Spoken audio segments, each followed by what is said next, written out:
নবীজির তরিকায় কাজ করতে গেলে এখনো মাঝে মাঝে গালি খাওয়া লাগে না? আমরা ভালো কথা বলি, আমরা নাকি দেশাদ্রোহী, আমরা নাকি স্বাধীনতা বিরোধী। আমি তো গত 7-8 বছর এই এলাকায় আসতেও পারি নাই। যেখানে দাওয়াত দেয় থানায় আমার নামে অভিযোগ যায় আমি নাকি স্বাধীনতা বিরোধী, স্বাধীনতা বিরোধী বক্তব্য দেই। যারা স্বাধীনতার চেতনা বিক্রি করে গোটা দেশটাকে চেটে পুটে খেয়ে ফেললো, ওরাই হলো সত্যিকারের স্বাধীনতা বিরোধী। আমরা সত্য কথা বললে আমাদেরকে বলে আমরা নাকি পাকিস্তানের দূষণ, আমরা নাকি পাকিস্তানি রাজাকার। আমরা যারা অতীতে সত্য কথা বলেছি এখনো বলছি, আমরা দেশের দুঃসময়ে কেউ কি পাকিস্তান গিয়েছি? বলেন গিয়েছি? আমাদেরকে যারা পাকিস্তানি রাজাকার বলে ওরা হলো ভারতীয় রাজাকার। এজন্য দেখেন, আমরা দেশের দুঃসময়ে বাংলাদেশে ছিলাম, আমাদের লোকেরা বাংলাদেশে থেকেছে, জেলে গিয়েছে, শহীদ হয়েছে, বাংলাদেশ ছাড়ে নাই। আর ভারতীয় রাজাকারেরা দেশের দুঃসময়ে দেশ ছেড়ে ভারতে পালিয়েছে।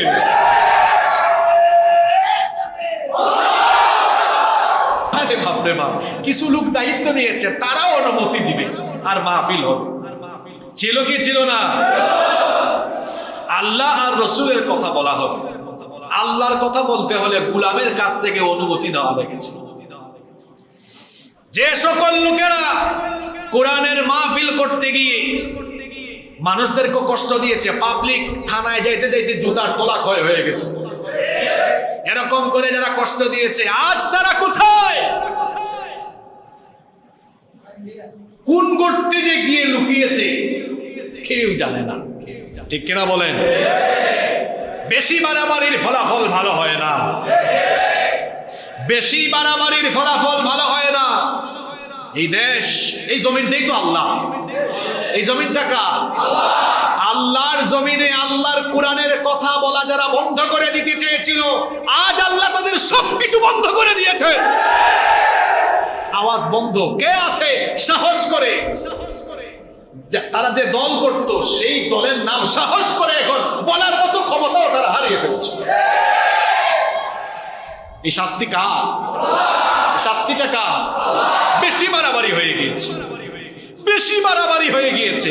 এত বাড়াবাড়ি ভালো। এখন তাদের দলের নাম গালি হয়ে গেছে। মানুষ গালি দেয়, তুই মানুষ না, তুই। বাকিটা আপনারাই জানেন। হয়েছে কি হয় নাই? নবী করিম সাল্লাল্লাহু আলাইহি ওয়াসাল্লামকে আল্লাহ তাআলা নবুয়ত এবং রিসালাতের সত্যতা হিসেবে যত মুআজিজা দিয়েছেন, তার মধ্যে শ্রেষ্ঠ মুআজিজা হচ্ছে আল কোরআন। আমার নবীর অসংখ্য মুআজিজা আছে না নাই? আমার নবীকে আল্লাহ এমন মুআজিজা দিয়েছেন, আমার নবীর হাতের আঙ্গুলের ইশারায় আকাশের চাঁদ 2 টুকরা হয়েছে। আমার নবী যখন হেসেছেন, তার দাঁত যখন অল্প একটু বের হয়েছে, অন্ধকার রাতে নবীজির মুচকি হাসিতে অল্প একটু দাঁত যখন দেখা গিয়েছে, তাতেই অন্ধকারাচ্ছন্ন পথ আলোকিত হয়েছে। আমার নবীর মুআজিজা এমন, পাথর আমার নবীকে, গাছ আমার নবীকে সালাম দিয়েছে। সুবহানাল্লাহ পড়বেন না? আমার নবী হেঁটে গিয়েছেন, আকাশের মেঘমালা আমার নবীকে ছায়া দিয়েছে। সুবহানাল্লাহ। নবীজির মুআজিজা নিয়ে আলোচনা করলে আমাদের কয়েকদিন লাগবে। যত মুআজিজা আল্লাহ দিয়েছেন তার মধ্যে শ্রেষ্ঠ মুআজিজা হচ্ছে কোরআন। কোরআনে কারীম নবীজির উপরে নাজিল হলো। আমরা জানি প্রথম 5টি আয়াত নাজিল হয়েছে কোন সূরার? সূরা আলাক। ইকরা বিসমি রাব্বিকাল্লাযী খালাক। এখান থেকে আল্লামাল ইনসানা মা লাম। নবীজির কাছে যখনই কোনো আয়াত বা সূরা নাজিল হতো, সঙ্গে সঙ্গে নবীজি তা মানুষের সামনে তিলাওয়াত করে শোনাতেন। হঠাৎ করে নবীজি পাবলিকের সামনে আসেন না, নতুন কোন সূরা বা আয়াত তিলাওয়াত করেন না। শুনতেছেন তো আপনারা? কিভাবে এই সূরাটি নাজিল হয়েছিল শুনেন। আল্লাহ নবীর কাছে যখন কোন আয়াত বা সূরা নাজিল হতো, নবীজি সঙ্গে সঙ্গে মানুষের সামনে তা তেলাওয়াত করে শোনাতেন। হঠাৎ করে কিছুদিনের জন্য ওহী নাজিল বন্ধ হয়ে গেল। জিবরিল নবীজির সাথে সাক্ষাৎ করেন না, জিবরিল আমিন আসেন না, আল্লাহর তরফ থেকে কোনো ওহীও নাজিল হয় না। আল্লাহর নবী পেরেশান হয়ে গেলেন, ফ্রাস্ট্রেট হয়ে গেলেন, হতাশাগ্রস্ত হয়ে বললেন, কেন আমার কাছে ওহী নাজিল হচ্ছে না? এইরকম অবস্থা কতদিন ছিল? তাফসিরে রাজির ভিতরে এসেছে, আল্লামা ইমাম ফখরুদ্দিন রাজি রাহিমাহুল্লাহ তিনি হাদিসের উদ্ধৃতি তার তাফসিরের ভিতরে এনেছেন। কেউ কেউ বলেছেন 12 দিন ওহী বন্ধ ছিল, কেউ কেউ বলেছেন 15 দিন, কেউ বলেছেন 25 দিন, কেউ বলেছেন 40 দিন, কেউ বলেছেন 45 দিন। এইটুকু সময় ওহী নাজিল বন্ধ ছিল। ওহী নাজিল যখন বন্ধ হয়ে গেল, আল্লাহর নবী তখন পেরেশান হয়ে গেলেন, আল্লাহর নবী হতাশাগ্রস্ত হয়ে পড়লেন। অন্যদিকে কাফির মুশরিকরা নবীজিকে নিয়ে ঠাট্টা করা আরম্ভ করলো, নবীজিকে নিয়ে তারা রীতিমতো ব্যঙ্গ করা আরম্ভ করলো। যেমন হাদিসের মধ্যে এসেছে, আবতা জিবরিল আলা রাসূলিল্লাহি, সকলেই পড়েন সাল্লাল্লাহু আলাইহি ওয়াসাল্লাম। রাসূলের কাছে জিবরিল আসা কয়েকদিনের জন্য বন্ধ হয়ে গেল। ফাকালাল মুশরিকুন, এমত অবস্থায় মুশরিকরা বলতে লাগলো, কদ হুদ্দিআ মুহাম্মদ, আমরা বলি সাল্লাল্লাহু আলাইহি ওয়াসাল্লাম। কাফিররা মুশরিকরা বলল, মুহাম্মদকে তার রব পরিত্যাগ করেছেন। শুধু তাই নয়, বুখারী এবং মুসলিম শরীফে হাদিস এসেছে, ইশতাকা রাসূলুল্লাহ সাল্লাল্লাহু আলাইহি ওয়াসাল্লাম ফালাম ইয়াকুম লাইলাতাইনি আও সালাসা। আল্লাহর নবী অসুস্থতার কারণে 2 রাত বা 3 রাত তাহাজ্জুদের নামাজের জন্য জেগে উঠতে পারেন নাই। ফাজাআত ইমরাআতুন, একজন মহিলা নবীজির কাছে আসলেন। অন্য রিওয়ায়াতে এসেছে সেই মহিলা ছিলেন আবু লাহাবের স্ত্রী উম্মে জামিল, যাদের ঘর নবীজির পাশেই ছিল। উম্মে জামিল এসে বলল, ইয়া মুহাম্মদ, হে মুহাম্মদ, আমরা পড়ি সাল্লাল্লাহু আলাইহি ওয়াসাল্লাম, ইন্নী লা আরজু আন ইয়াকুনা শাইতানুকা ক্বাদ তারাকাকা। আমার মনে হচ্ছে যে শয়তান তোমাকে ধরেছিল, সেই শয়তান তোমাকে ছেড়ে দিয়েছে। নাউজুবিল্লাহ। অর্থাৎ তারা বলতো, নবীজি যে কোরআন মানুষদেরকে শোনান, যে কোরআনের দাওয়াত দেন, এটা নাকি নবীজিকে শয়তান শিখিয়ে দেয়। নাউজুবিল্লাহ। আবু লাহাবের স্ত্রী এসে বলল, কি ব্যাপার মুহাম্মদ? আমরা বলি সাল্লাল্লাহু আলাইহি ওয়াসাল্লাম, মনে হয় তোমার শয়তান তোমাকে ছেড়ে গিয়েছে। নাউজুবিল্লাহ। লাম আরাহু করিবাকা মুনযু লাইলাতাইনি আও সালাসা, 2-3 দিন ধরে তো লক্ষ্য করছি সে তোমাকে মনে হয় ছেড়ে গিয়েছে। তুমি তো নতুন কোনো আয়াত মানুষকে শোনাও না, অনেকদিন তো হয়ে গেল কোনো সূরা বা আয়াত শোনাও না, তাহলে কি তোমাকে তোমার রব পরিত্যাগ করেছেন কিনা? এই রকম করে যখন মক্কার মুশরিকরা কাফিররা আল্লাহর নবীকে নিয়ে ব্যঙ্গ উপহাস ঠাট্টা আরম্ভ করলো, আল্লাহর নবীর পেরেশানি আরো বেড়ে গেল। নবীজি ভাবলেন, হয়তো আমার রব কোনো কারণে আমার উপর রাগ করে ফেলেছেন। আল্লাহর নবী মনে করলেন, হয়তো বা আমার রব আমার উপর অসন্তুষ্ট হয়ে গিয়েছেন। যখন নবীজির পেরেশানি বেড়ে গেল আর কাফের মুশরিকদের ঠাট্টা বিদ্রুপ বেড়ে গেল, আল্লাহ তাআলা কাফের মুশরিকদের ঠাট্টা আর বিদ্রুপের জবাব দিয়ে এবং নবীজিকে সান্ত্বনা দিয়ে সূরা নাযিল করলেন। পড়েন, ওয়াদ-দুহা ওয়াল-লাইলি ইযা সাজা মা ওয়াদ্দাআকা রাব্বুকা ওয়া মা ক্বালা। ওয়াদ-দুহা, দুহার কসম, পূর্বাহ্নের কসম, শপথ দিনের যখন তা উজ্জ্বল হয়, ওয়াল-লাইলি ইযা সাজা, শপথ রাতের যখন তা অন্ধকারাচ্ছন্ন হয়ে যায়, মা ওয়াদ্দাআকা রাব্বুকা ওয়া মা ক্বালা। হে নবী, আপনার রব আপনার উপরে অসন্তুষ্ট বেজারও হন নাই, আপনাকে ছেড়েও দেন নাই। সুবহানাল্লাহ। কাফির মুশরিকদের জবাব দিলেন কে? নবীজির পেরেশানি দূর করে এত চমৎকার আশাদায়ক আয়াত নাজিল করলেন কে? নবীজির উপরে আল্লাহ রাগ করেন নাই, বেজার হন নাই এবং নবীজিকে আল্লাহ পরিত্যাগ করেন নাই। এই কথা বলার জন্য আল্লাহ কয়টা জিনিসের কসম করেছেন? 2টা। কয়টা জিনিসের? একটা হচ্ছে দোহা, সকালবেলা সূর্য ওঠার পরে, পূর্বাহ্নে সূর্য ওঠে না পূর্ব দিগন্তে, ওই সূর্য ওঠার পরের যে সময়টা ওইটাকে বলা হয় দোহা। ওই দোহার কসম আল্লাহ করেছেন। যখন দিনের আলো ফুটে উঠে, নবীজিকে আল্লাহ ছেড়ে দেন নাই, নবীজির উপর আল্লাহ বেজার হন নাই, এটা বলার আগে আল্লাহ দোহার কসম করলেন, পরের আয়াতে আল্লাহ অন্ধকার রাতের কসম করলেন। আপনারাও মাঝে মাঝে কসম করেন কি করেন না? আমরা কখন কসম করি? কোনো একটা কথা মানুষের সামনে মজবুত ভাবে বিশ্বাসযোগ্য হিসেবে তুলে ধরবার জন্য আমরা কসম করি। কিন্তু আল্লাহ তাআলা কি কোনো কথা বিশ্বাস করানোর উদ্দেশ্যে কসম করেন না। আল্লাহ যখন কোনো জিনিসের কসম করেন, আল্লাহ তাআলা কসমের পরে যা বলেন তার সাথে রিলেটেড সম্পর্কিত কোনো বিষয়ের কসম করেন। আমরা কসম করি আল্লাহর নামে, আল্লাহ ছাড়া অন্য কারো নামে কিন্তু কসম বা শপথ করা যায় না। মাঝে মাঝে আমরা শুনি অনেক মানুষ বলে আমার বাপের কসম, আমার নেতার কসম, দাদার কসম, মসজিদের কসম, কাবা শরীফের কসম, রসুলের কসম, কোরআনের কসম, বিদ্যার কসম, দাদার কসম, নানার কসম, বউয়ের কসম, সন্তানের কসম। এ ধরনের কসম আছে না নাই? আল্লাহর নবী বলেছেন মান হালাফা বিগাইরিল্লাহি ফাকাদ আশরাকা, যে ব্যক্তি আল্লাহ ছাড়া অন্য কারো নামে কসম করে শপথ করে সে আল্লাহর সাথে শিরক করে।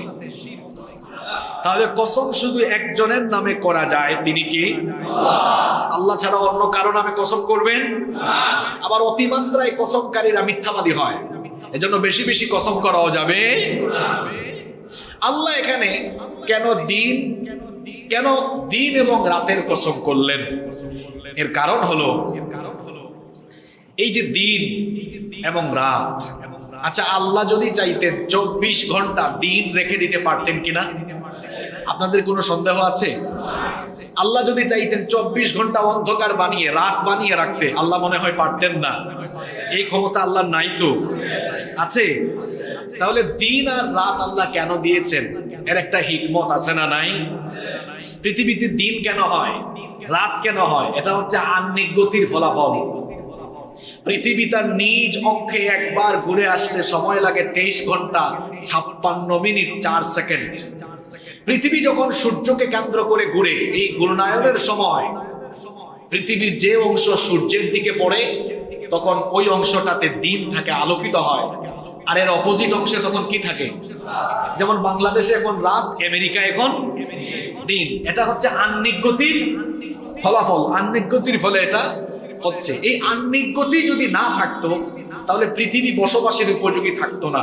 যদি 24 ঘন্টা একাধারে দিন থাকতো তাহলে সূর্যের প্রচন্ড তাপে পৃথিবী উত্তপ্ত হয়ে যেত, এত উত্তপ্ত হতো যে সমুদ্র পৃষ্ঠের উচ্চতা বেড়ে গিয়ে শহর, নগর, বন্দর সব একেবারে ডুবে যেত। আবার যদি শুধু রাত 24 ঘন্টা থাকতো তাহলে টেম্পারেচার কমতে কমতে গোটা পৃথিবী হিমশীতল বরফে পরিণত হয়ে যেত। আর যদি শুধু দিন থাকতো তাহলে আমরা সারাদিন কাজ করার পর আমরা রাতের বেলা বিশ্রাম নেই, অন্ধকারের সাথে ঘুমের একটা ভালো সম্পর্ক আছে না নাই? আমরা এই অন্ধকারে একটু বিশ্রাম নেই, অন্ধকারে বিশ্রাম নেওয়ার ফলে সারাদিনের ক্লান্তি দূর হয়ে যায়। আল্লাহ এখানে প্রথমে দিনের কসম পরে রাতের কসম কেন করেছেন?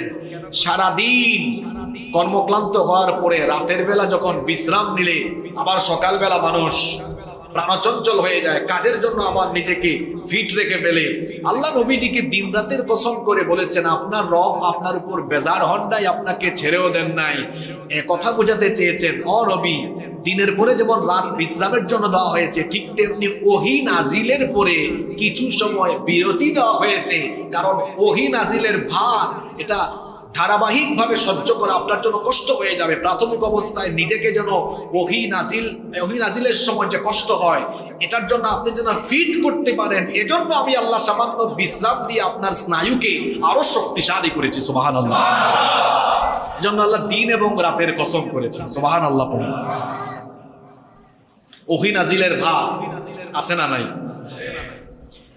আল্লাহ নবীর কাছে কয়েকটা পদ্ধতিতে ওহী নাজিল হতো, আর ওহী নাজিলের সময় আল্লাহ নবীর বড় কষ্ট হতো। ওহীর বোঝা এটা বড় ভারী বোঝা, এজন্য আল্লাহ তাআলা কোরআনুল কারীমের ৭৩ নম্বর সূরাতুল মুজাম্মিলের ৫ নম্বর আয়াতে বলেছেন ইন্না সানুলকি আলাইকা কওলান সাকিলা, নিশ্চয়ই আমি আপনার উপরে অতি ভারী বোঝা পাঠাচ্ছি, অতি ভারী বোঝা নাজিল করছি। এই ওহির বোঝা ছিল এমন। যায়েদ বিন সাবিত রাদিয়াল্লাহু আনহু তিনি বলছেন, উনজিলা আলা রাসূলিল্লাহি, সবাই পড়েন সাল্লাল্লাহু আলাইহি ওয়াসাল্লাম, ওয়া ফাখিদাহু আলা ফাখিদি ফাকাদাত তারুদ্দু ফাখিদি। যায়েদ বিন সাবিত রাদিয়াল্লাহু আনহু বলছেন, আল্লাহর নবীর কাছে ওহী নাজিল হচ্ছিল, ওই সময় আমার উরুর উপরে, আমার হাঁটুর উপরে হাঁটু রেখে আল্লাহর নবী ছিলেন। যখন ওই অবস্থায় ওহী নাজিল হচ্ছিল, মনে হচ্ছিল আমার থাই, আমার উরু এবং হাঁটু তখন ওহির ভারী বোঝায় ভেঙে চুরে চুরমার হয়ে যাচ্ছিল। ওহির বোঝা ছিল এমন। আমাদের মা উম্মুল মুমিনিন আম্মা জান আয়েশা রাদিয়াল্লাহু আনহা তিনি বলেছেন, লাকাদ রাআইতুহু ইয়ানজিলু আলাইহিল ওয়াহয়ু ফিল ইয়াউমিশ শাদীদিল বারদ ফায়াফসিমু আনহু ওয়া ইন্না জাবিনাহু লায়াতাফাসসাদু আরাকা। আম্মা জান আয়েশা রাদিয়াল্লাহু আনহা বলেছেন, প্রচন্ড শীতের দিনে বা শীতের রাতে যখন আল্লাহর নবীর উপরে ওহী নাজিল হতো, কোরআন নাজিলের ভারে প্রচন্ড শীত অথবা প্রচন্ড শীতের দিনে অথবা প্রচন্ড শীতের রাতে আল্লাহর নবীর কপাল থেকে ঘাম বের হতো। ওহির ভারী বোঝাটা ছিল এমন। আমাদের মা অন্য রিওয়ায়াতে বলেছেন, তিনি বলছেন, ইযা উহিয়া ইলাইহি ওয়া হুয়া আলা নাকাতিহি ওয়াদা'আত জিরানাহা ফামা তাসতাতি'উ আন তাহাররাকা হাত্তা ইউসাররান। আম্মা জান আয়েশা রাদিয়াল্লাহু আনহা বলেছেন, আল্লাহর নবীর কাছে যখন ওহী পাঠানো হতো, ওই সময় তিনি যদি উটের উপরে সওয়ার থাকতেন, উটের উপরে সওয়াররত অবস্থায় আল্লাহর নবীর কাছে ওহী নাজিল হলে পরে উট দাঁড়িয়ে থাকতে পারতো না। উট তখন তার বুক মাটিতে ঠেকায়া দিত। সুবহানাল্লাহ। উট দাঁড়িয়ে থাকতে পারতো না। আল্লাহর নবী উটের উপরে সওয়ার থাকলে ওহী নাজিল হলে উট তার বুক মাটিতে ঠেকিয়ে দিত। আল্লাহু আকবার। শুধু তাই নয়, ফামা তাসতাতি'উ আন তাহাররাকা হাত্তা ইউসাররা আনহু, ওহী নাজিল যতক্ষণ বন্ধ হতো না ততক্ষণ পর্যন্ত উট কোনো ধরনের নড়াচড়া করতে পারতো না। তাহলে ওহির বোঝা এটা সহজ না কঠিন? জোরে বলেন, সহজ না কঠিন? আল্লাহর নবীকে আল্লাহ বললেন, ও নবী, আপনি বেজার হয়ে, আপনি ভাবছেন আপনার রব আপনার উপরে বেজার হয়েছেন না। দিনের পরে রাত আসলে রাতের বিশ্রামে যেমন মানুষ আবার এনার্জেটিক হয়ে যায়, ওহী নাজিলের পরে আমি বিরতি দিয়েছি এই কারণে যাতে আপনার স্নায়ুকোষ শক্তিশালী হয়। ওহির বিরতিতে আপনি যেন আবার নিজেকে দাওয়াতের জন্য প্রস্তুত করতে পারেন, এজন্য সাময়িক সময় বিরতি দিয়েছি। সুবহানাল্লাহ। এখানে একটা বিষয় খেয়াল করেন, আমার দিকে লক্ষ্য করেন। নবীজির কাছে 12 দিন, 15 দিন, 25, 40 বা 45 দিন ওহী আসে নাই। এই কারণে নবীজির পেরেশানি কম না বেশি? জোরে বলেন, কম না বেশি? এই কোরআন নাজিল হচ্ছে না, নবীজির পেরেশানি বেড়ে গিয়েছে। আর আমার আপনার কারো কারো অবস্থা এমন, 1 দিন 2 দিন, 2 মাস 3 মাস 4 মাস কোরআনের সাথে সম্পর্ক নাই। কোরআন বাসার উপরে রেখে দিয়েছি, ময়লা ধুলাবালু পড়ে গিয়েছে। রমজান মাসে আমরা এটা নামাই, অনেকে কোরআন আমরা শিখিও নাই, শুদ্ধ করে পড়তেও পারি না, কোরআনের সাথে সম্পর্কও নাই। আফসোসের ব্যাপার হলো, আমি নবীজির আশিক, নবীজির উম্মত হয়ে আমার কোনো পেরেশানিও নাই, আমার কোনো খারাপ লাগাও। এটা কি নবীর উম্মতের অবস্থা হতে পারে? আল্লাহ নবীর কাছে জিবরিল আসতেছেন না, ওহী নাজিল হচ্ছে না, নবীজির পেরেশানি কম না বেশি? তা আপনার যে কোরআনের সাথে সম্পর্ক নাই, আপনার পেরেশানি কোরআনের জন্য হওয়া দরকার, কম না বেশি? ওহী আসতেছে না, আল্লাহ নবীর পেরেশানি। এই কোরআনের দাওয়াত, কোরআনের রাজ কায়েমের জন্য কত পেরেশানি। নবীজি তার সাহাবীরা কত রক্ত দিয়েছেন শুধু কোরআনের শাসন কায়েম করবার জন্য। আর আমার দেশে কোরআনের শাসন নাই। আমার দেশে কোরআনের শাসনকে নিশ্চিত করার জন্য, কোরআনের বিজয়ের জন্য আমার আপনার কোনো আফসোস নাই, চেষ্টা নাই, সাধনা নাই। এটা আশিকে রাসূলের বৈশিষ্ট্য হতে পারে না। শুধু রবিউল আউয়াল আসতে নিজেকে আশিকে রাসূল দাবি করলাম, আর নবীজির সুন্নতকে প্রতিষ্ঠার জন্য আমার কোনো কর্মসূচি নাই। এটা আশিকে রাসূলের কোনো স্বভাব নয়, এটা হচ্ছে ভণ্ড লোকের স্বভাব। এই সত্যিকারের আশিকে রাসূল হলে এই কোরআন বিজয়ের জন্য। কোরআন কি? এটা হচ্ছে প্রিন্টেড কোরআন, আর আমার নবী হলেন প্র্যাকটিক্যাল কোরআন। কোরআন আমার নবীর চরিত্র, কোরআন আমার নবীর জন্য। সত্যিকারের আশিকে রাসূল যে হবে, নবীর চরিত্র এই কোরআনকে সে জমিনে প্রতিষ্ঠা করার জন্য প্রাণান্তকর প্রচেষ্টা করবে। আল্লাহ আমাদেরকে এই আন্দোলনে শামিল করে দাও। তো বলছিলাম নবীজির কাছে কয়েকদিন ওহী আসে না, নবীজির পেরেশানি সান্ত্বনা দিয়ে এই সূরা দোহা নাজিল করলেন কে? আল্লাহ তাআলা নবীজিকে সান্ত্বনা দিলেন, ও নবী, কাফিররা মুশরিকরা আপনাকে নিয়ে ঠাট্টা করে, আপনাকে নিয়ে উপহাস করে, আর আপনিও পেরেশান হয়ে গিয়েছেন। নবী গো, পেরেশান হইয়েন না, হতাশ হইয়েন না। ওয়াদ-দুহা ওয়াল-লাইলি ইযা সাজা মা ওয়াদ্দাআকা রাব্বুকা ওয়া মা ক্বালা। কুরবানের কসম, অন্ধকার রাতের কসম, আপনার রব আপনাকে ছেড়ে দেন নাই, বেজার হন নাই আপনার উপরে, এমনকি আপনার উপরে অসন্তুষ্টও হন নাই। সুবহানাল্লাহ। শুধু সান্ত্বনা দিয়ে আল্লাহ শেষ করেন নাই, এরপরে আয়াতে আল্লাহ তার নবীকে বলছেন, ও নবী, হতাশ হইয়েন না, আজ আপনি এবং আপনার চারপাশে মানুষ বড় কম, ঈমান এনেছে এই রকম লোকের সংখ্যা বড় কম। চতুর্দিক থেকে আপনার বিরোধিতা, চতুর্দিকে আপনাকে নিয়ে গালিগালাজ হয়, আপনাকে ঠাট্টা করে, আপনাকে উপহাস করে, আপনার সাহাবীদেরকে নিয়ে কাফিররা মজা করে, উপহাস করে, চতুর্দিক থেকে ঠাট্টা, বিদ্রুপ, বিরোধিতার নির্যাতন। ও আমার নবী, হতাশ হবেন না, এই সময়ের চাইতে পরবর্তী সময় ভালো না খারাপ। জোরে বলেন, ও নবী, হতাশ হইয়েন না। এখনকার দিন কাফিরদের, কিন্তু সামনের দিন ইসলামের। আল্লাহ কি সুন্দর করে বললেন, ওয়ালাল আখিরাতু খায়রুল লাকা মিনাল উলা। আমার দিকে তাকান, এই আয়াত আপনাদের জন্য। এখনকার দিন চলছে ইসলাম বিরোধীদের, কিন্তু বিশ্বাস করেন আর না করেন, আগামীর দিন হবে ইসলামপন্থীদের, কুরআনওয়ালাদের, ইনশাআল্লাহ। আল্লাহর নবীর কাছে আল্লাহ সূরা দোহা এই সময়ে নাজিল করেছে, যেই সময়ে মুসলমানদের সংখ্যা হাতে গোনা কয়েকজন, হাতে গোনা মাত্র কয়েকজন, তাও এরা সবল নয়, এরা দুর্বল। চতুর্দিকে ইসলামের বিরোধিতা, চতুর্দিকে আল্লাহর নবী এবং মুসলমানদেরকে নিয়ে ঠাট্টা এবং উপহাস, চতুর্দিকে নির্যাতন। এমন সময় আল্লাহ আয়াত নাজিল করলেন, আল্লাহ বললেন, ওয়ালাল আখিরাতু খায়রুল লাকা মিনাল উলা। পরবর্তী সময় আপনার জন্য পূর্ববর্তী সময়ের চেয়ে উত্তম হবে, অর্থাৎ এখনকার সময়ের চাইতে আগামীর দিন আপনার জন্য উত্তম হবে। আল্লাহ তাআলা নবীজিকে যে ভবিষ্যৎবাণী দিয়েছিলেন, আল্লাহর নবীর ওফাতের আগে, এই ওয়াদা কি আল্লাহ পূরণ করেন নাই? এত আসতে বললেন। এটা নাজিল হয়েছে মদিনায় না মক্কায়? জোরে বলেন, জোরে বলেন।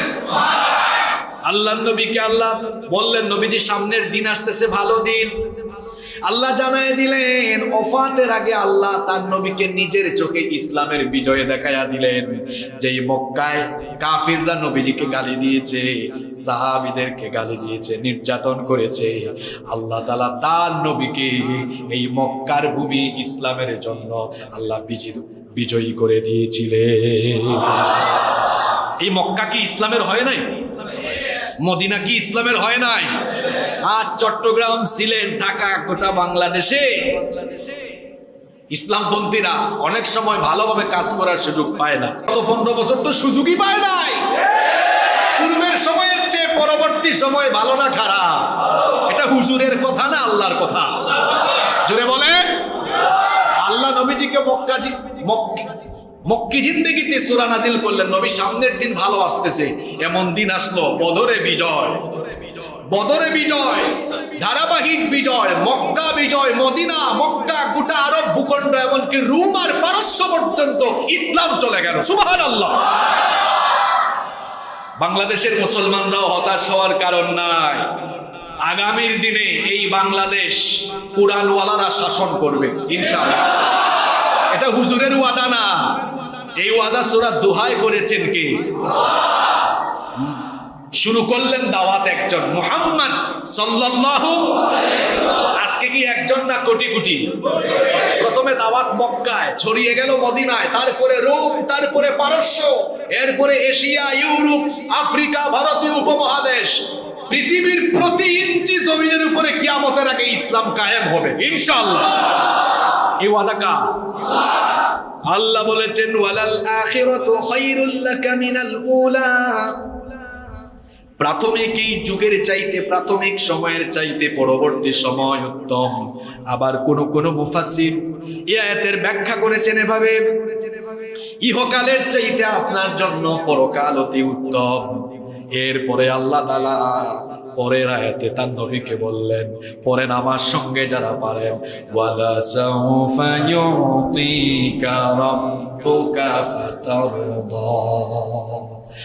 অচিরেই, খুব শীঘ্রই তাড়াতাড়ি আপনার রব আপনাকে এত দিবেন আপনি সন্তুষ্ট হয়ে যাবেন। আচ্ছা, কোন সময়ে কথাটা বলতেছেন? যে সময়ে কাফিররা নবীজিকে গালি দেয়, বকা দেয়। নবীজির তরিকায় কাজ করতে গেলে এখনো মাঝে মাঝে গালি খাওয়া লাগে না? আমরা ভালো কথা বলি, আমরা নাকি দেশাদ্রোহী, আমরা নাকি স্বাধীনতা বিরোধী। আমি তো গত 7-8 বছর এই এলাকায় আসতেও পারি নাই।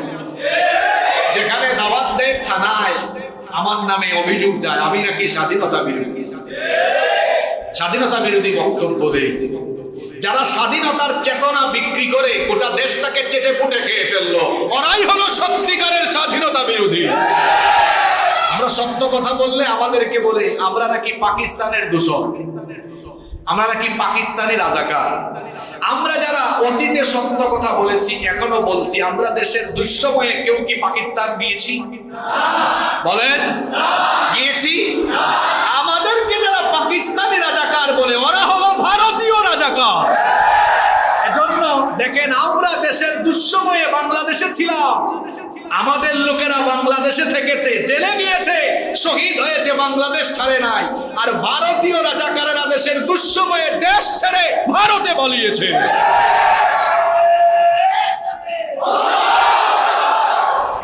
সম্মানিত মুসল্লিবৃন্দ, সম্মানিত ভাইরা, আল্লাহ তার নবীকে বলছেন ওয়ালা সাউফা ইউতিকা রাব্বুকা, আপনার রব খুব শীঘ্রই আপনাকে এত নেয়ামত দিবেন আপনি খুশির উপর খুশি হয়ে যাবেন।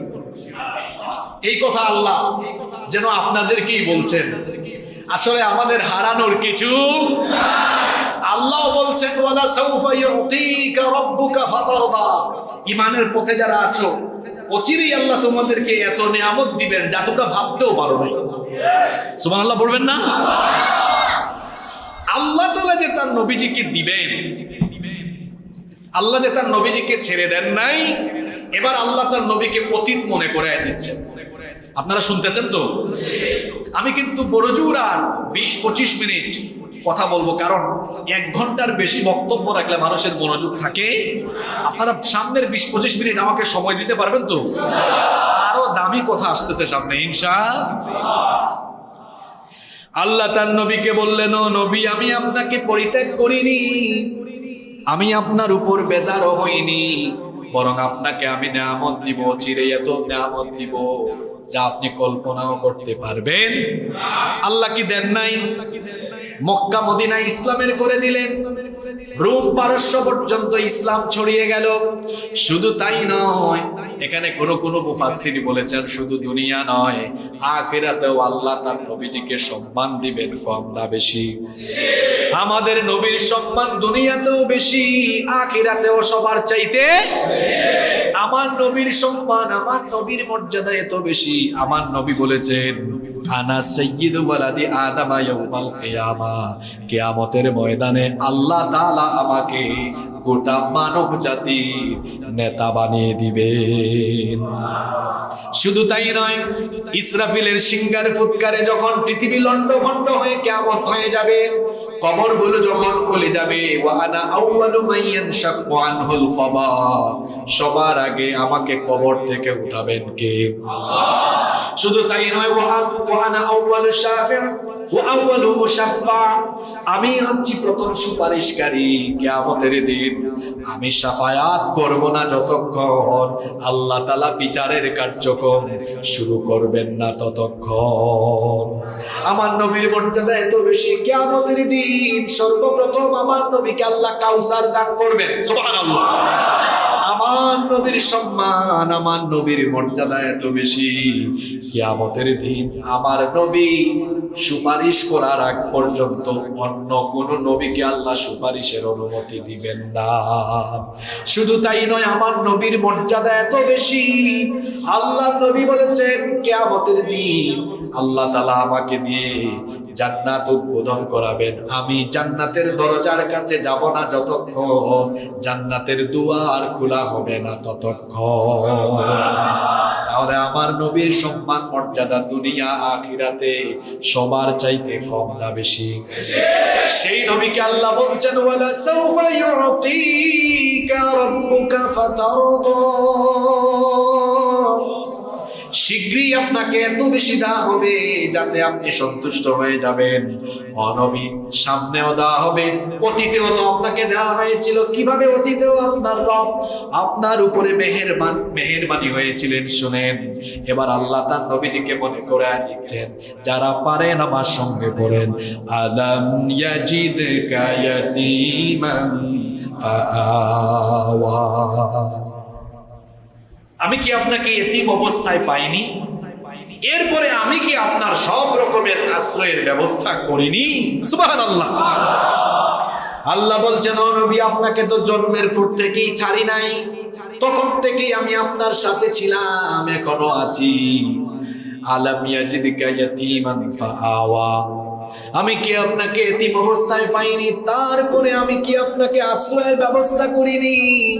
নবীজি তো এতিম ছিলেন, এমন এতিম ছিলেন দুনিয়াতে আসার আগেই তিনি তার বাবাকে হারিয়েছেন, জন্মের আগেই তিনি তার পিতাকে হারালেন, পিতৃহারা এতিম হয়ে দুনিয়াতে আগমন করলেন। আল্লাহ নবী যখন দুনিয়াতে আসলেন, নবীজির দাদা আব্দুল মুত্তালিব নাম রাখলেন মুহাম্মদ সাল্লাল্লাহু।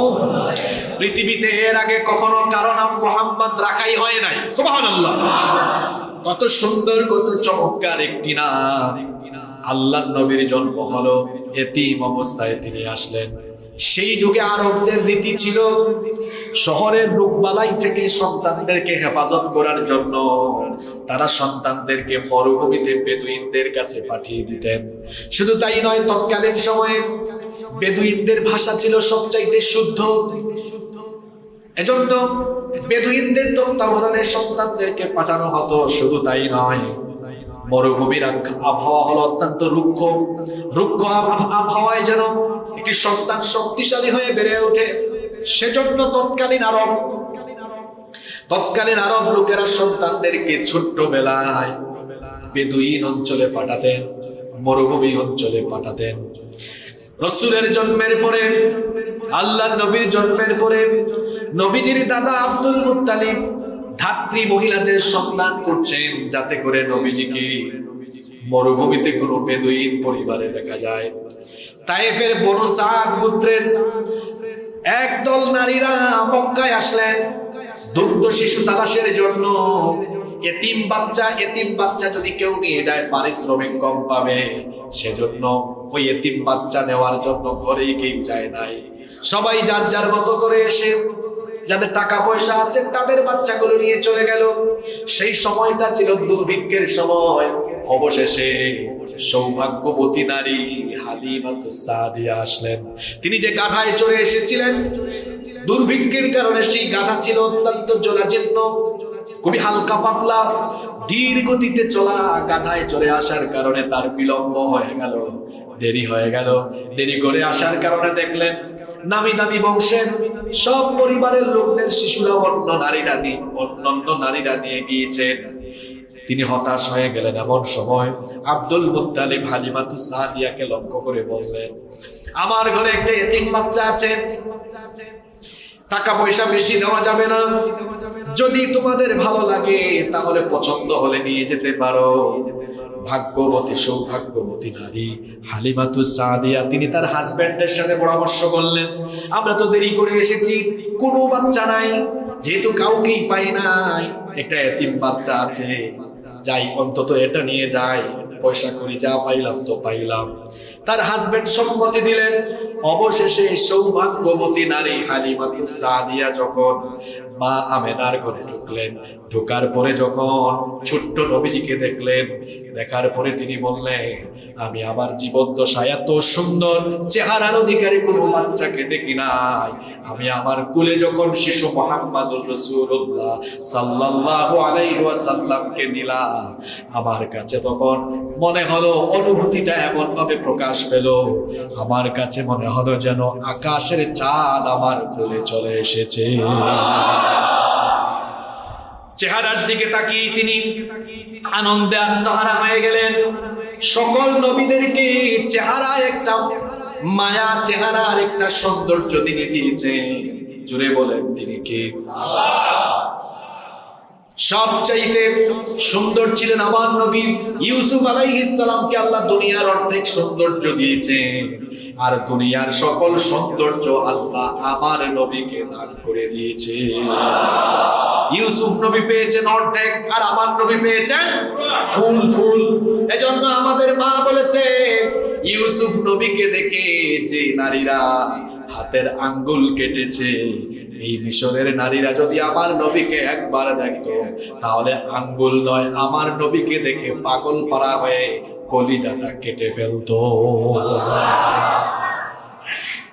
হালিমাতুস সাদিয়া শিশু নবীজিকে নিয়ে রওনা করলেন। আজব ব্যাপার, আসার সময় যে গাধা ধীর গতিতে এসেছিল, এবার শিশু নবীজিকে নিয়ে সেই গাধার উপরে সাওয়ার হওয়ার পরে দেখা গেল অন্যান্য সকল গাধাগুলোকে পেছনে ফেলে হালিমাতুস সাদিয়ার গাধা সবার আগে ছুটে চলতে লাগলো।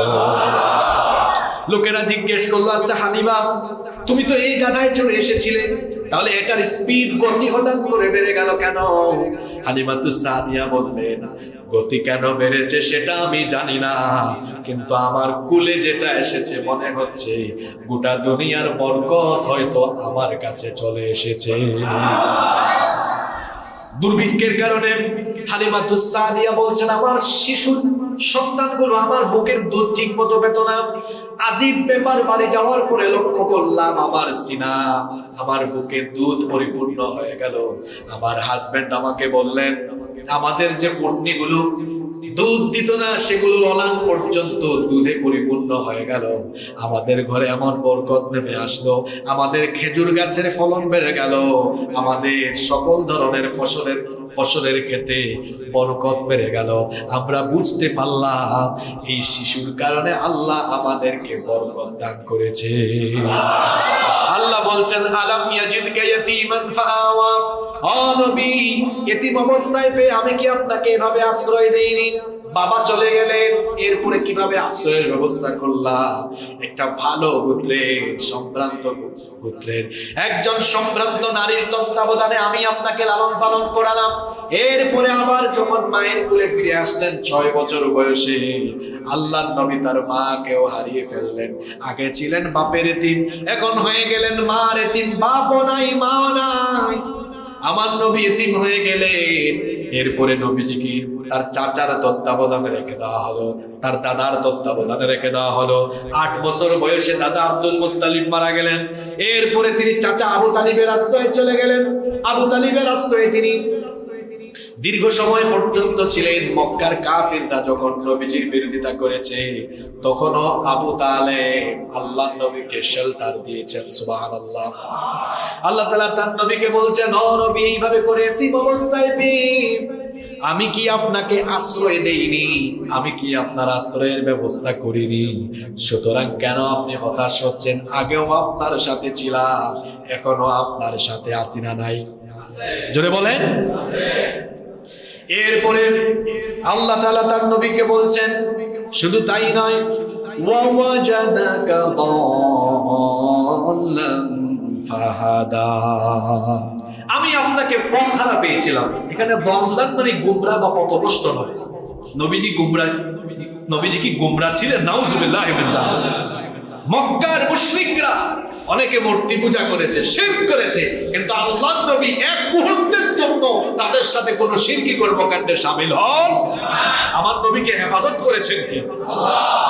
মুফাসসিরিনে কেরাম দল্লান শব্দের ব্যাখ্যা করেছেন পথহারা, অর্থাৎ এমন একটি সমাজ ব্যবস্থায় আমি আপনাকে পাঠিয়েছিলাম যেখানে বহু মতের মানুষ ছিল, কোনটা সঠিক পথ এটা আমি আপনাকে চিনিয়েছি। যেমন আল্লাহ তাআলা কোরআনুল কারীমের 42 নম্বর সূরা সূরাতুশ শূরা এর 52 নম্বর আয়াতে বলছেন, মা কুনতা তাদরি মাল কিতাবু ওয়ালাল ঈমান। আপনি কিতাবও বুঝতেন না, ঈমানও চিনতেন না। ঈমান এবং কিতাব আপনাকে যিনি চিনিয়েছেন, গলার আওয়াজ বড় করে সবাই বলেন তিনি কে? আল্লাহ বলছেন, ও নবী, আমি আপনাকে ঈমানের রাস্তা দেখালাম, আমি আপনাকে কোরআনের পথ, কিতাবের পথ চিনিয়ে দিলাম। ওয়া ওয়াজাদাকা দাল্লান ফাহাদা। এভাবে আমি আপনাকে পথ হারাবে সঠিক পথের দিশা দিলাম। আর সঠিক পথের নাম হলো ইসলাম। সঠিক পথের নাম কি? ইসলাম। শুধু তাই নয়, আমি আপনাকে আরো কি করেছি শোনেন, ওয়া ওয়াজাদাকা আইলান ফাআগনা। আমি আপনাকে অভাবী পেয়েছিলাম, এরপরে আমি আপনার অভাব দূর করে আপনাকে সমৃদ্ধি দান করেছি। সুবহানাল্লাহ। অভাব ছিল আপনার, আপনি পৈতৃক সম্পদ হিসাবে একজন দাসী আর একটা উট পেয়েছিলেন, আর কোনো সম্পদ ছিল না। আমি আপনাকে প্রজ্ঞা দিলাম, হিকমত দিলাম। এই প্রজ্ঞা আর হিকমতের মাধ্যমে আপনার যোগ্যতা, দক্ষতার সংবাদ চতুর্দিকে যখন ছড়িয়ে পড়ল, আপনার সুনাম সুখ্যাতি ছড়িয়ে পড়ল, সৌভাগ্যবতী নারী খাদিজা রাদিয়াল্লাহু আনহা নবীজির সততা, স্বচ্ছতা, আমানতদারিতার খবর পেয়ে আল্লাহর নবীকে তিনি তখন তার ব্যবসায়িক কর্মকাণ্ডে নিয়োগ করে দিলেন। তার ব্যবসায় বরকত নেমে আসলো।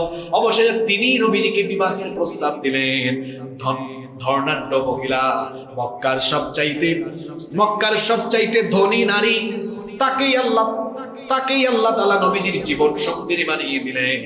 এইভাবে করে আল্লাহ বলছেন, ও নবী, এভাবে করে আমি আপনার সকল ধরনের অভাব অনটন দূর করে দিয়ে সমৃদ্ধি দান করেছি। সুবহানাল্লাহ।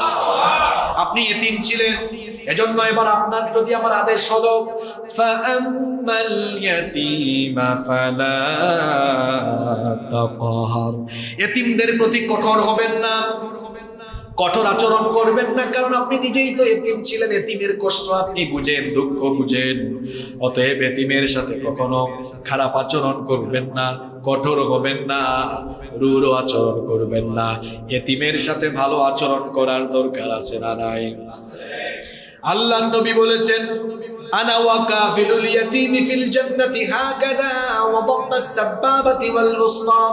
এই দুটা আঙ্গুল একত্রিত করে আল্লাহর নবী বলেছেন, যে ব্যক্তি এতিমের দেখাশোনা করে, এতিম লালন পালন করে, এতিমের রক্ষণাবেক্ষণকারী, আর আমি নবী কিয়ামতের দিন এইভাবে একসাথে এক জান্নাতে থাকবো। যেন এতিম দেখাশোনা করবেন তো। পরকাল বিশ্বাসী লোকদের বৈশিষ্ট্য হলো এরা এতিমের সাথে রূঢ় আচরণ করে। এজন্য আল্লাহ সূরা মাউনের মধ্যে বলেছেন, আরাআইতাল্লাযী ইউকাযযিবু বিদ্দীনি ফাযালিকাল্লাযী ইয়াদউল ইয়াতীম। আপনি কি তাদের প্রতি লক্ষ্য করেননি যারা পরকাল বিচার দিবসকে মিথ্যা বলে প্রতিপন্ন করে? তাদের স্বভাব হলো ফাযালিকাল্লাযী ইয়াদউল ইয়াতীম। এরা এতিমকে ধাক্কা দেয়, এতিমকে গলা ধাক্কা দেয়, ঘাড় ধাক্কা দেয়, এতিমের সাথে খারাপ আচরণ করে, এতিমের মাল লুণ্ঠন করে, এতিমের হক মেরে খায়, এতিমের হক মেরে খায়, এতিমের হক নষ্ট করে। এমন জালিম আমার সমাজে আছে না নাই? এতিমের মাল অন্যায় ভাবে গ্রাস করে যারা, জাহান্নামের আগুন পেটের ভিতরে ঢুকায়, তারা বলেছেন কে? এতিমের সম্পদ আত্মসাৎকারী ব্যক্তি কোনোদিনও বেহেশতের গন্ধ পাবে না, জান্নাতের গন্ধ পাবে। বরং এতিমের সাথে ভালো আচরণ করতে হবে। অনেক সমাজে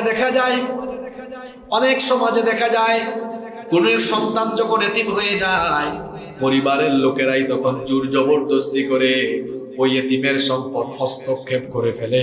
এমন ঘটনা বাংলাদেশে কম না বেশি? আল্লাহ নবীকে আল্লাহ বলছেন, ফাআম্মাল ইয়াতীমা ফালা তাকহার। এতিমের সাথে কখনো রূঢ় আচরণ করবেন না, তাদেরকে ধমক দিবেন না।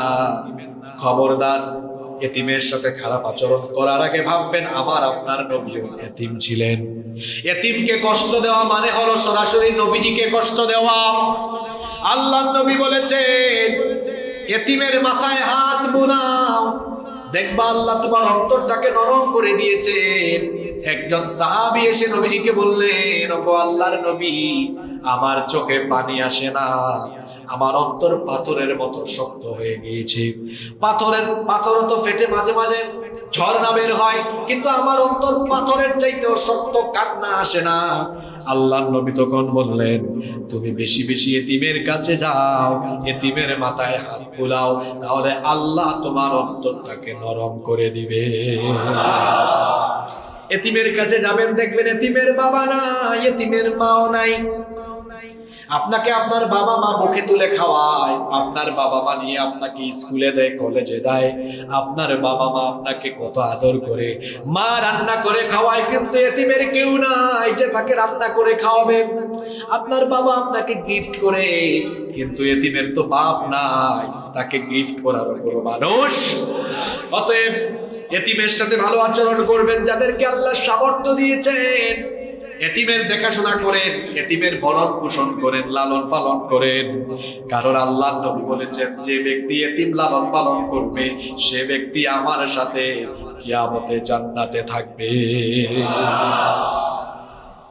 আল্লাহ তাআলা তার নবীকে বললেন, فَأَمَّا الْيَتِيمَ فَلَا تَقْهَرْ وَأَمَّا السَّائِلَ فَلَا تَنْهَرْ। অতএব এতিমকে ধমক দিবেন না, এতিমের সাথে খারাপ আচরণ করবেন না। وَأَمَّا السَّائِلَ فَلَا تَنْهَرْ। আর সাইলদেরকে, অভাবীদেরকে, অসহায়দেরকে কখনো আপনি ধিক্কার দিবেন না, ধমক দিবেন না, এদের সাথেও খারাপ আচরণ করবেন। এখানে সাইল শব্দের দুটো ব্যাখ্যা এসেছে। কোন মুফাসসির বলেছেন, অসহায় মানুষ, অভাবী মানুষ সাহায্য চাইতে আসলে তাকে ধমক দিয়ে তাড়ায় দিও। যদি সামর্থ্য থাকে তাহলে তাকে দাও, অভাবীর অভাব মিটিয়ে দাও। অসহায় ব্যক্তি, অভাবী ব্যক্তি আসলে পরে তার অভাব মিটিয়ে দাও, অভাব পূরণ করে দাও। অসুস্থ মানুষ এসেছে, যদি সামর্থ্য থাকে চিকিৎসার জন্য কিছু টাকা দেন।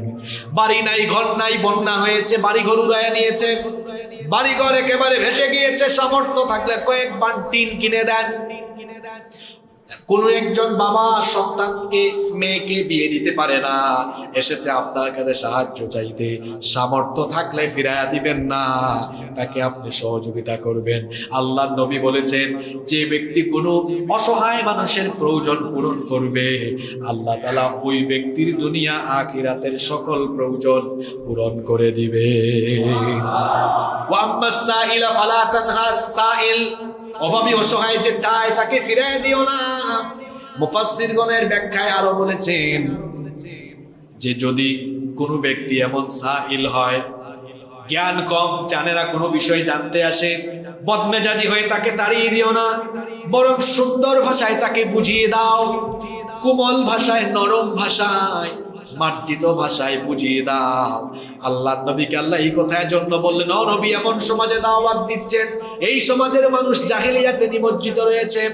জাহেলিয়াতে নিমজ্জিত থাকা এই ময়দানে দাওয়াতি ভাষা গরম থাকলে হবে না, দাওয়াতি ভাষা হতে হবে নরম। এটা আমাদের জন্য জরুরি কথা। এই যে সুসময় চলছে, এখন তো আর কোরআনের মাহফিলের জন্য অনুমতি লাগে লাগে এখন সুসময় না দুঃসময়? আরে বাপ রে বাপ, কিছু লোক দায়িত্ব নিয়েছে, তারাও অনুমতি দিবে আর মাহফিল হবে। ছিল কি ছিল না? আল্লাহ আর রসুলের কথা বলা হবে। আল্লাহর কথা বলতে হলে গোলামের কাছ থেকে অনুমতি নেওয়া লেগেছে। যে সকল লোকেরা কোরআনের মাহফিল করতে গিয়ে মানুষদেরকে কষ্ট দিয়েছে, পাবলিক থানায় যাইতে যাইতে জুতার তোলা ক্ষয় হয়ে গেছে, এরকম করে যারা কষ্ট দিয়েছে, আজ তারা কোথায়, কোন গর্তে যে গিয়ে লুকিয়েছে কেউ জানে না। ঠিক কিনা বলেন? বেশি মারামারির ফলাফল ভালো হয় না, বেশি মারামারির ফলাফল ভালো হয় না। এই দেশ, এই জমিনটাই তো আল্লাহ। এই জমিনটা কার? আল্লাহর জমিনে আল্লাহর কোরআনের কথা বলা যারা বন্ধ করে দিতে চেয়েছিল, আজ আল্লাহ তাদের সবকিছু বন্ধ করে দিয়েছে। আওয়াজ বন্ধ। কে আছে সাহস করে? তারা যে দল করত সেই দলের নাম সাহস করে এখন বলার মতো ক্ষমতাও তারা হারিয়ে ফেলছে। এই শাস্তি কার? শাস্তিটা কার? বেশি বাড়াবাড়ি হয়ে গিয়েছে, বেশি বাড়াবাড়ি হয়ে গিয়েছে। এত বাড়াবাড়ি ভালো। এখন তাদের দলের নাম গালি হয়ে গেছে। মানুষ গালি দে, তুই মানুষ না, তুই। বাকিটা আপনারাই জানেন। হয়েছে কি হয় নাই? বলছিলাম নবীজিকে আল্লাহ বলছেন, নবীজি দাওয়াতি ময়দানে কেউ এসে জিজ্ঞেস করলে বদমেজাজি হয়ে যাবেন না, কেউ বুঝে না বুঝায় দেন। আমার ভাইয়েরা শোনেন, এই যে এখন উর্বর সময় চলছে, এই সময়টাতে দাওয়াতি কৌশল আরো বাড়িয়ে দিতে হবে। হয়েছে যা, এখন তার চেয়ে বেশি বাড়ায় দিতে হবে। ইনশাআল্লাহ। সব জায়গায় খালি ঠিক ঠিক বলে চিল্লানি মারিয়েন না, মাঝে মাঝে ইনশাআল্লাহ বলা। আমরা যেটা সামনে করব সেটা তো অবশ্যই বলবো ইনশাআল্লাহ। আল্লাহ বললেন এতিমের সাথে রূঢ় আচরণ করবেন না, অভাবীদেরকে তাড়িয়ে দিবেন না। শোনেন, আমাদের মধ্যে অনেক মানুষ আছে সামর্থ্য থাকা সত্ত্বেও অভাবী অসহায়কে অনেক সময় সাহায্য করে না। এমন কিপটা স্বভাবের মানুষ আমাদের সমাজে আছে না নাই? ধন সম্পদ থাকলে মনে করবেন না ওইটা আপনার সম্পদের ভেতরে অভাবী অসহায়দের হক রেখে দিয়েছেন কে? এজন্য আল্লাহ বলেছেন ওয়াফি আমওয়ালিহিম হাক্কুল লিসসাইলি ওয়াল মাহরুম। তাদের সম্পদের ভেতরে কাদের, অর্থাৎ যাদের সম্পদ আছে সেই সম্পদওয়ালাদের সম্পদে সাইলদের হক, অভাবী অসহায়দের হক রেখে দিয়েছেন কে? এজন্য কোন মানুষ এসে সাহায্য চাইলে তাকে সাহায্য করবেন, ফিরাইয়া দিবেন না। ফিরাইয়া যদি দেন এমন স্বভাবের মানুষ যদি হন, মনে রাখবেন সম্পদ দিয়েছেন যিনি, সম্পদ আবার কেড়ে নিয়ে ফকিরও বানাতে পারেন। সকাল বেলার ধনীকে বিকেল বেলা ফকির বানায় দিতে পারেন কে? আমার একটা কিচ্ছা মনে পড়ছে, ঘটনা মনে পড়ে গেছে, বলবো? এটা আমার নিজের বানানো কিচ্ছা। এটা বুখারীতে, মুসলিম শরীফে এই হাদিসটি বর্ণিত হয়েছে। হাদিস বর্ণনা করেছেন সাইয়্যিদুল মুহাদ্দিসিন আবু হুরায়রা রাদিয়াল্লাহু আনহু। দেখেন, আপনার কাছে সম্পদ আছে, না দিলে যে কি পরিণতি হয়, অসহায়কে, অভাবী কেউ চাইছে না দিলে কি হতে পারে, এই ঘটনা আপনাদের জন্য একটা উত্তম শিক্ষা হতে পারে ইনশাআল্লাহ। আবু হুরায়রা রাদিয়াল্লাহু